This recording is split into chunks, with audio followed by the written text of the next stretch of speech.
Hi guys, Coach City here.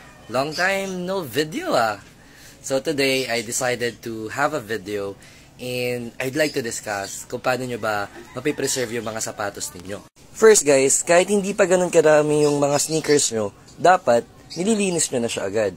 And yung iba kasi gumagamit siya ng sabon, o kaya detergent powder, panglinis. I'd still recommend na better pa rin mag-invest kayo dun sa mga panglinis talaga. No? Hindi to sponsored, no? Some lang to ng mga nabili ko before.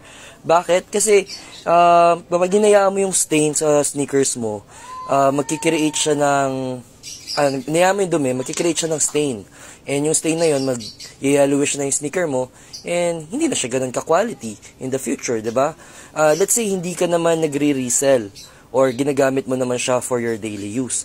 Maganda pa rin tignan kung malinis yung sapatos mo, di ba? Syempre, yung iba nagtatanong, Sir, yung mga original na sapatos lang ba dapat yung inaalagaan natin?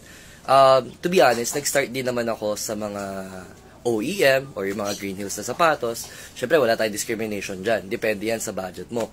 But of course, habang tumatagal, nag-i-invest ka na doon sa mga medyo pricey or quality na sapatos. Let me show you yung Paul George 4 ko na nabili ko noong 2019. As you can see, itong Paul George, dahil nga naiingatan natin siya sa paglilinis at kahit ginagamit natin siya sa pagbabasketball, top pa rin yung quality niya. Wala pa rin siya mga drag.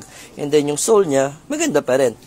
Isa pala sa mga na-notice ko guys, better na iba yung gagamitin mo na pang basketball shoes at iba din dapat yung gagamitin mo for your lifestyle shoes. Bakit? Syempre, yung purpose ng yung basketball shoes pang basketball. And yung lifestyle shoes naman is yung for daily driver mo. And kapag pinagsabay mo siyang gamitin, of course, may baka mabasa yung basketball shoes mo, and doon na mag-i-start na matanggal yung dikit ng sole niya yung sa mismong sapatos. Unlike kung nakadedicate lang siya sa pang-basketball, remove it when you out of the court, 'di ba? Mami-maintain mo yung kapit sa court at the same time, yung linis ng sapatos is mas maganda compare sa ginagawa mo siyang all-around na shoe. Ito pala isang good example, no, na sapatos na nagamit ko na medyo kinatamaran ko agad linisan. As you can see, yung sa lace niya, nag-i-start na magkaroon ng yellowish, mahirap ka nang matanggal yan.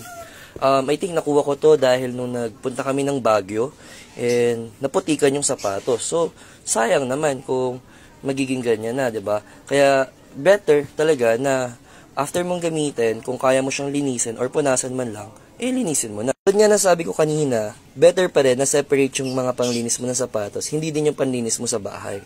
Tulad nito, bumili ka ng brush. So, yung set na to, meron na siyang kasamang sponge, yung mga para sa black shoes mo or baka sa balat, yan. Tapos ito, may brush siya. Ito ginagamit ito yung para nag-i-slide ka ng paa. No? Yan, free na rin yan dyan. And then, may kasama rin siyang tela na panglinis lang talaga or dedicated lang dun sa sapatos. Subukan natin linisin to. For this, gagamit tayo ng shoe shine wipes and itong ating foam cleaner for white shoes. So, lalagyan mo lang siya ng ganyan. Tapos, kukunin mo na yung iyong wipes. Ayan, na-brush na natin, ginamitan natin ng wipes at brush para linisin siya. Tignan nyo, medyo natanggal na yung mga stains na meron sa laces. 1 year na rin sa akin tong sapatos na to. Pero, since nga iniingatan natin siya, as you can see, maganda pa naman yung quality niya. At, oo nga pala, better din yung meron kayong absorb and destroy odors. Or magpalit na lang kayo lagi ng medyas para hindi nangangamoy yung mga sapatos ninyo. Isa siguro sa magandang investment is yung shoe shield. Sa Titan, merong ganito pero medyo mahal doon. Yung shoe shield, ang ginagawa nito is para ma-waterproof yung sapatos mo. So, kung may sudden na basa, lang siya, marireflect yung water and hindi masyado madadamage or madudumihan yung sapatos mo. At siguro, yan muna ngayon. Maraming salamat sa pag-view ng video ko. Ito nga pala si Coach City, nagsasabing mabuhay ka.